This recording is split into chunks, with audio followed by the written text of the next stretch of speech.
All right, you guys, welcome to day 2 of the 5-day Kickstarter challenge. We left off yesterday with this kitten falling asleep in my hand, and I didn't want to put her down, so I just decided to film day 2 back to back with day 1. So here she still is. This is my sweet little darling Maple with, I don't know if you can see it, but she has a little maple leaf on her forehead, and she will be my assistant for today because I can't get up until she wakes up. So I may just have to film all the videos like this. Anyways, today we are talking about creating your content. So yesterday was, I'm just gonna say it was intense. We were going over the financials of Kickstarter campaigns, and there was a lot to know. Today's gonna be a little bit more fun, a little less crazy. There is still a lot to get through, but this is gonna be a lot of fun as we look at what kind of content we're gonna make to go into the Kickstarter campaign once we've decided that we are going to officially go ahead and do one. So if you guys are ready to join me and learn all about content creation, then go ahead and grab a cup, cozy up, and let's get to writing.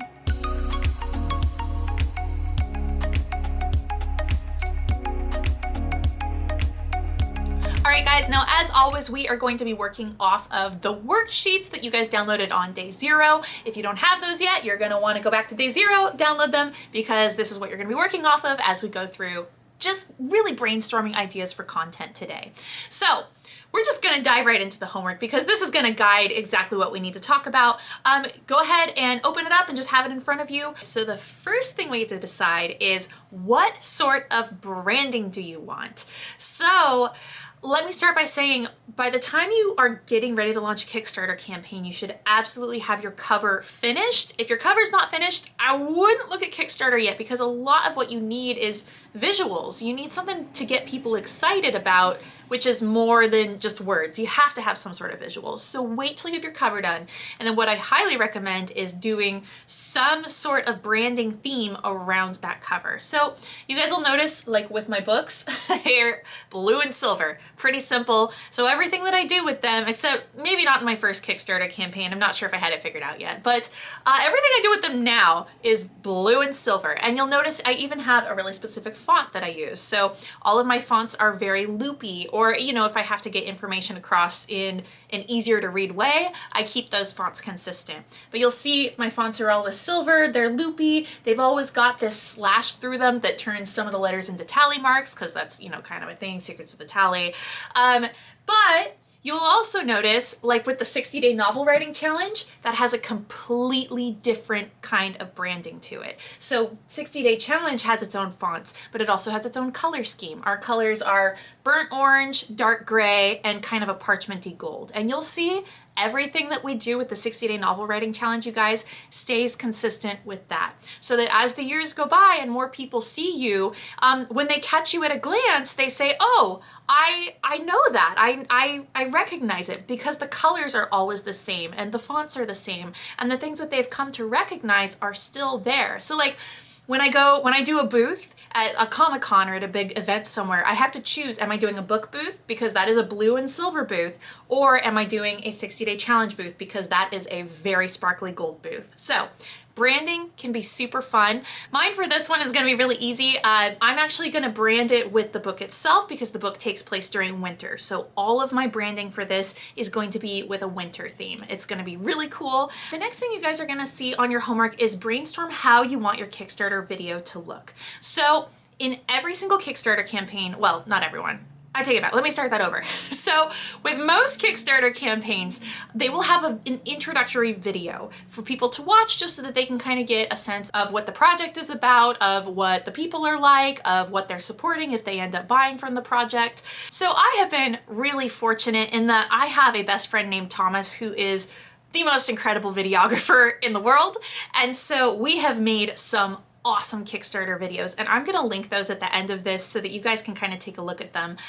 We have done some really, really cool videos, but when COVID hit and when we couldn't do videos, I had 2 campaigns that couldn't have videos. It was Prince Avalask and Macho, and so I just kind of tossed up a silly video that was just me sitting in front of the camera being like, hey, this is my campaign. And to be honest, guys, I didn't notice much of a difference. And I think that this is because it goes back to me telling you most of the people who are on your campaign buying from you already know you. They're already, by the time they get to Kickstarter, most of them are pretty committed to buying from you already. So this video is really just for outreach to the people who don't know you. There will be some strangers who don't know you who watch the video who might be swayed into buying your book if they really love the video. But my experience has been that it doesn't make the biggest difference, at least not like I thought it did when I very first started doing Kickstarters. And actually, a lot of campaigns don't have videos. There are statistics, I don't remember what they are, but there are definitely statistics that say that the campaigns with videos perform a lot better than the campaigns without videos. I can't tell you if that's because of the video itself or if that's just because the people who are making videos are typically the ones investing more time into the campaign anyway. I would say it's probably more of the latter, but you know what? A good video can't hurt. So this is the time when you're gonna start thinking about what to put in that video. And it's gonna, you want to cover the basics. What is your book about? You want to cover what Kickstarter is for anybody who's watching the video who is just totally unfamiliar and doesn't know what they're doing. It can be a little confusing for people if they've never done Kickstarter before.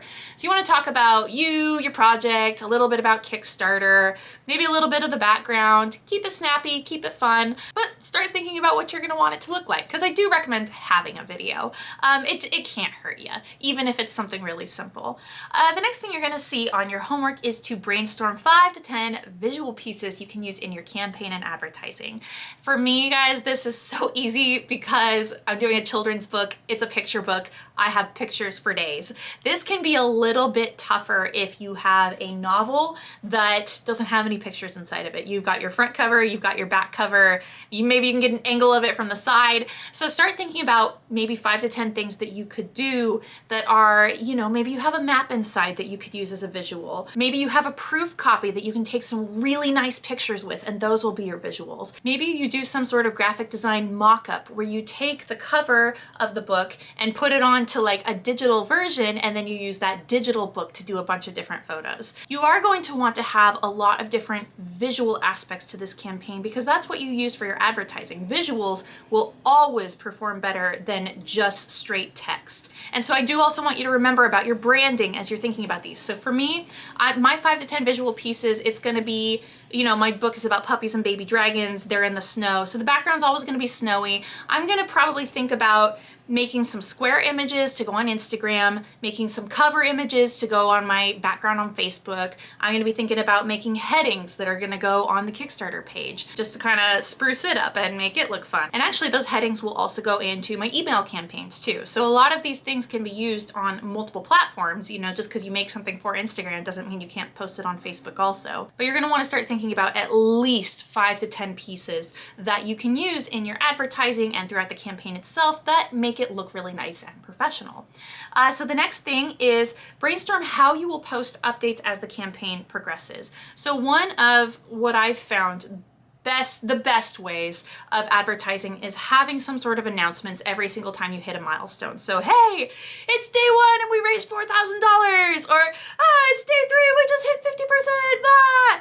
That's my favorite way to get the word out, is just to celebrate every milestone that you hit, because then it's a constant reminder to people that you have a Kickstarter going without you constantly being like, I have a Kickstarter going, get on and pledge. If you're celebrating, you are reminding people that it's going on, but in a really positive and fun way that everybody can enjoy. So I'd really start thinking about how you want to announce some of those milestones. You can use GIFs, you can use screenshots of the Kickstarter itself. You could use some of your advertising graphics and just post today's numbers on it and celebrate with everybody. Celebrating those milestones to me is it's always an awesome way to keep people engaged without being that constantly salesy person that's going, buy my book, because that definitely turns people off pretty quick. And then the next thing you're gonna see on your homework is what kind of help might you need to create these.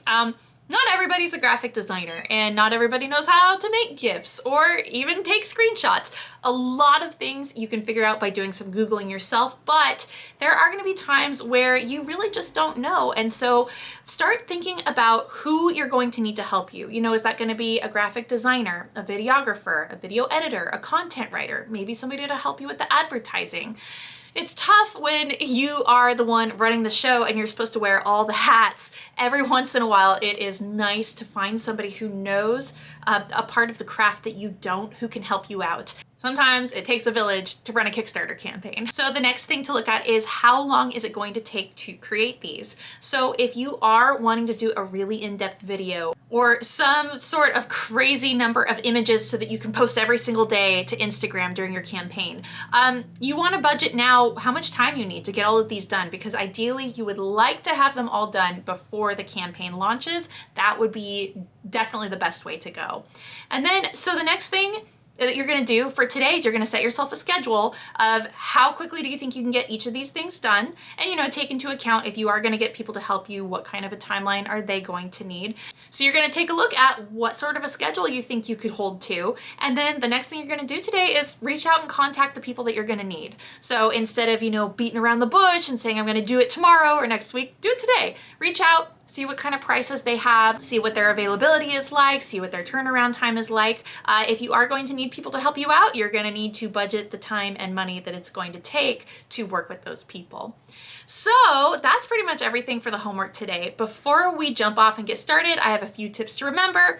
The first one is to always keep your posts and your updates positive. So there's a couple things that go into this. I don't ever want to see anybody sulking and being like, oh, this Kickstarter's not going well. People are going to feel a lot better about backing something when they can tell that you love it and that you're having a good time and that they're really contributing to that. And then another tip is I want you guys to not worry about feeling salesy. If you guys have never done sales before, if this is the first thing you've ever tried to sell, I know sometimes you can get a little bit of that slimy salesy feeling. And I want you to get rid of that and get used to the idea of, yes, you are selling something and that's okay. It's something that you've created. It's something that you love, and there should be no guilt or shame in the fact that you want to share it with other people.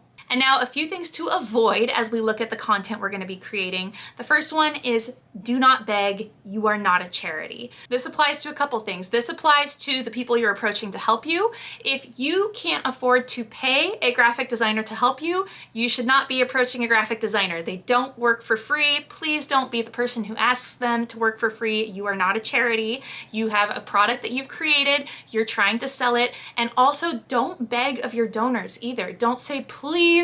Don't give your sob story of why you need the money. Don't sulk about the fact that the campaign isn't going well and beg people to help you get it back on track. And don't try to guilt anybody into buying what you're selling. That is the point when it's not fun anymore. So really just have a great attitude about it, enjoy what you're doing, and look forward to the possibilities of what you might be able to accomplish throughout this Kickstarter campaign.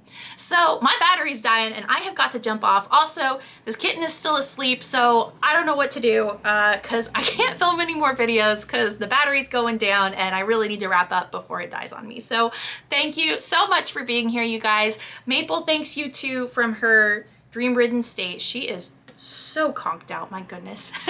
And enjoy doing these. Have fun taking a look at what kind of content you can create.